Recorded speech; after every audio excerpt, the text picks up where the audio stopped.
আসসালামু আলাইকুম। সংবাদে আপনাদের সবাইকে স্বাগত জানাচ্ছি। আমি ফিরোজ তোহা। শুরুতেই আরবে কেবলস সংবাদ শিরোনাম জানিয়ে দেব সর্বশেষ গুরুত্বপূর্ণ আপডেট সংবাদ। শুরুতে শিরোনাম। এবার ঈদ দেশের মানুষের কাছে একটা কষ্টের দিন, অভিযোগ করলেন বিএনপির মহাসচিব মির্জা ফখরুল ইসলাম আলমগীর। এরপর জানিয়ে দিব জনগণের মধ্যে ঈদের আনন্দ নেই, বললেন বিএনপির স্থায়ী কমিটির সদস্য মির্জা আব্বাস। জানিয়ে দিব নিজেদের ভেতরের পশুত্বকে কোরবানি দিতে হবে, বললেন শামীম ওসমান। সহিহভাবে পশু কোরবানির মাধ্যমে নিজেদের ভেতরের পশুকে কোরবানি দিতে হবে বলে জানিয়েছেন আওয়ামী লীগের এমপি শামীম ওসমান। এদিকে জবাইয়ের সময় গরুর লাথিতে প্রবাসীর মৃত্যু। কক্সবাজারের রামুতে কোরবানির পশু জবাই করতে গিয়ে গরুর এক লাথিতে প্রবাসীর মৃত্যু হয়েছে। সোমবার 17 জুন ঈদ উল আজহার দিন রামু উপজেলা ঈদগড় ইউনিয়নের ৮ নং ওয়ার্ডের কোদালিয়াকাটা এলাকায় এই দুর্ঘটনা ঘটে। জানিয়ে দিব পুতিনকে আলটিমেটাম দিল জেলেনস্কি। ইউক্রেন যুদ্ধ নিয়ে এখন সবাই ক্লান্ত, এর সমাপ্তি কিভাবে ঘটবে যেন জানা নেই কারো। তবে কয়েকদিন আগেই যুদ্ধ থামানোর প্রস্তাব দিয়েছিল রুশ প্রেসিডেন্ট ভ্লাদিমির পুতিন, তবে সঙ্গে জুড়ে দিয়েছিলেন কিছু শর্ত। এবার পুতিনকে পাল্টা আলটিমেটাম দিয়েছে ইউক্রেনের প্রেসিডেন্ট ভলোদিমির জেলেনস্কি।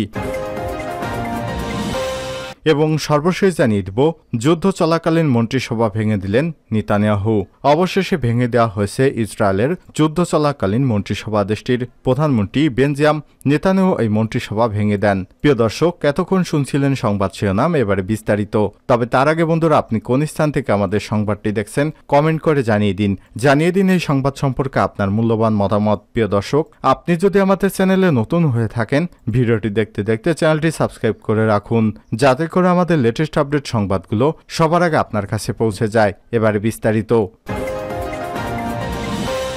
এবারই দেশের মানুষের কাছে একটা কষ্টের দিন। মির্জা ফখরুল।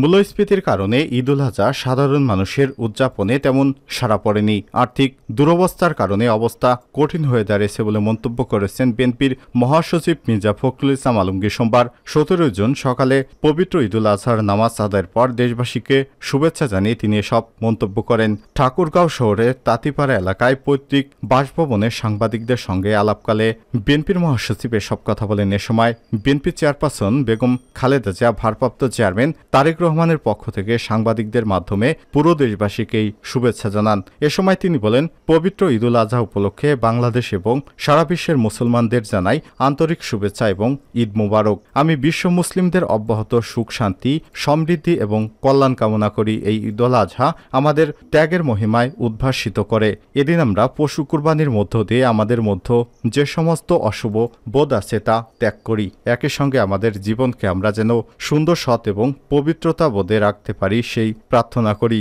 বাংলাদেশের প্রেক্ষাপটে ঈদ উল আজহা অত্যন্ত গুরুত্বপূর্ণ। এজন্য গুরুত্বপূর্ণ আজকের সমস্ত দেশে যেভাবে দুর্নীতি আগ্রাসী হয়ে একটা ব্যাধি হয়ে ছড়িয়ে পড়েছে, এটা আমরা মনে করি আজকে ঈদ উল আজহা ত্যাগের মাধ্যমে যারা দুর্নীতিতে নিমজ্জিত আছেন তারা যা ত্যাগ করবেন, তাদের সমস্ত অশুভ আকাঙ্ক্ষা বাদ দিবেন এবং একই সঙ্গে জনগণের জন্য মানুষের কল্যাণে তারা কাজ করবেন।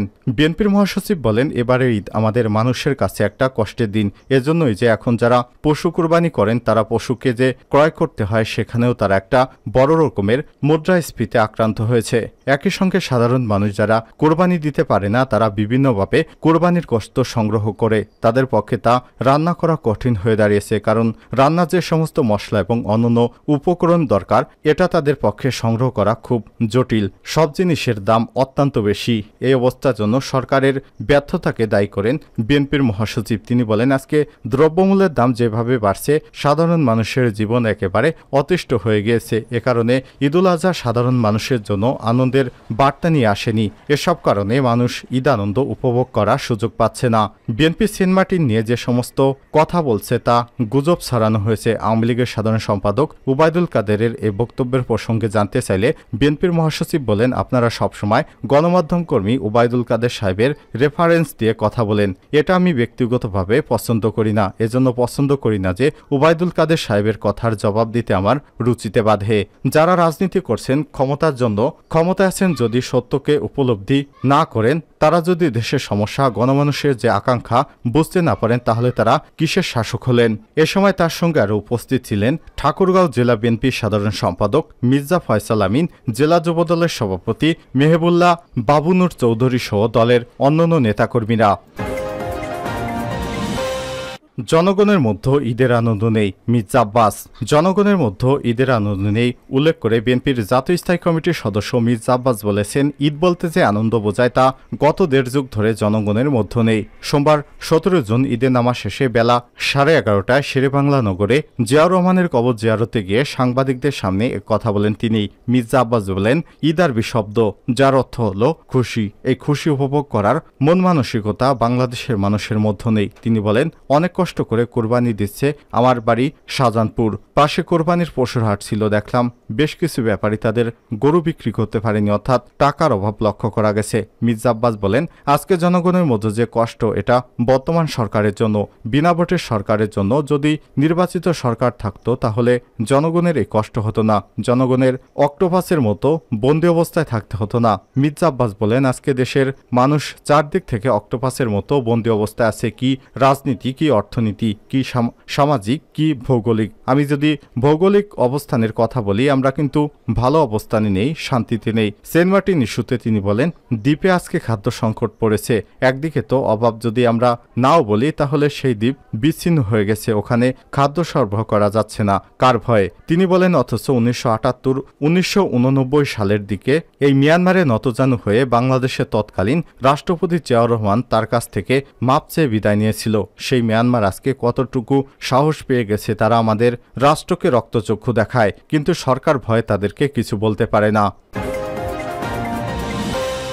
নিজেদের ভেতরের পশুত্বকে কোরবানি দিতে হবে, শামীম ওসমান।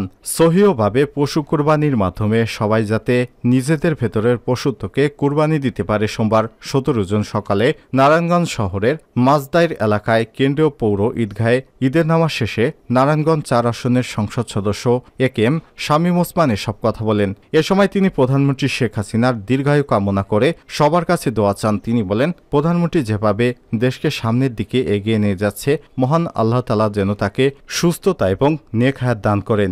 সবাইকে ঈদুল আজহার শুভেচ্ছা জানিয়ে তিনি আরো বলেন, আমাদের সবাইকে একে অপরের সুখে দুঃখে পাশে থাকা উচিত। আমরা যাতে সবার সুখে সুখী হতে পারি, সবার সাথে সবার দুঃখে দুঃখী হতে পারি, সেই দোয়া চাই। এর আগে তিনি ছেলে ইমতিনান ওসমান আয়নকে সঙ্গে নিয়ে ঈদের নামাজের প্রথম জামাতে অংশ নেন। নামাজ শেষে স্থানীয়দের সঙ্গে কুশল বিনিময় এবং কোলাকুলি করেন। জবাইয়ের সময় গরুর লাথিতে প্রবাসীর মৃত্যু। কক্সবাজারের আমুতে কোরবানির পশু জবাই করতে গিয়ে গরুর লাথিতে এক প্রবাসীর মৃত্যু হয়েছে। সোমবার ১৭ জুন ঈদুল আজহার দিন রামু উপজেলা ঈদগড় ইউনিয়ন ৮ নং ওয়ার্ডে কোদালিয়াকাটা এলাকায় এই দুর্ঘটনা ঘটে। নিহত প্রবাসী আব্দুল কাদির ৪৫ ওই এলাকার মৃত রমাদান করিমের ছেলে। তিনি সৌদি প্রবাসী ছিলেন। ঈদগড় ইউনিয়ন পরিষদের চেয়ারম্যান ফিরোজ আহমেদ ভুইয়া ঈদের জামাত শেষে গ্রামে গরু জবাই করার সময় হঠাৎ গরুটি আব্দুল কাদিরের বুকে লাথি মারে। এতে তিনি অচেতন হয়ে পড়েন। আত্মীয়রা তাকে দ্রুত ঈদগড় মেডিকেল কলেজ সেন্টারে নিয়ে গেলে সেখানে কর্তব্যরত চিকিৎসক পরীক্ষা নিরীক্ষা শেষে তাকে মৃত ঘোষণা করেন। নিহত আব্দুল কাদিরের স্ত্রীসহ ২ ছেলে ৫ মেয়ে রয়েছে। এই ঘটনায় ওই এলাকায় শোকের ছায়া নেমে এসেছে। রামু থানার তদন্ত কর্মকর্তা ইমন চৌধুরী জানান, সংগঠিত দুর্ঘটনায় কারো কোনো অভিযোগ পাওয়া যায়নি, তবে বিষয়টির ব্যাপারে খোঁজখবর নেওয়া হচ্ছে।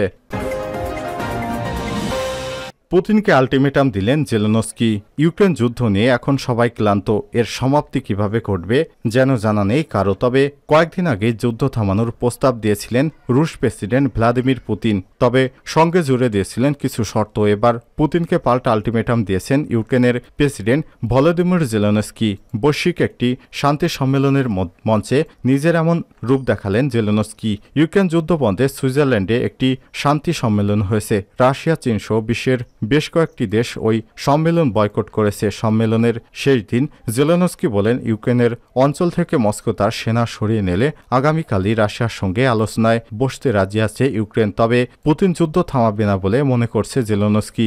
যুদ্ধ চালিয়ে নিতে এবং জয়ী হতে পশ্চিমা সাহায্যের বিকল্প নেই কিয়েভের, আর সেটা খুবই ভালোভাবেই জানেন জেলেনস্কি। তিনি বলেন, যুদ্ধে জয়ী হতে পশ্চিমা সাহায্য যথেষ্ট নয়, তবে সামিট দেখে নিয়েছে ইউক্রেনের প্রতি পশ্চিমা সমর্থন এতটুকু কমেনি। যুদ্ধের কারণে যে ব্যাপক দুর্ভোগ এবং ক্ষয়ক্ষতি হয়েছে তার পুরো দায় রাশিয়ার উপর চাপিয়ে সম্মেলনে একটি নথি প্রস্তুত করা হয়। সম্মেলনে যোগ দিলে ওই নথিতে স্বাক্ষর করেননি ভারত, দক্ষিণ আফ্রিকা, সৌদি আরব। ইউক্রেন যুদ্ধ থামাতে বিশ্ব সম্প্রদায়ের সমর্থন আদায়ের লক্ষ্যে এই শান্তি সম্মেলনের আয়োজন করা হয়েছিল।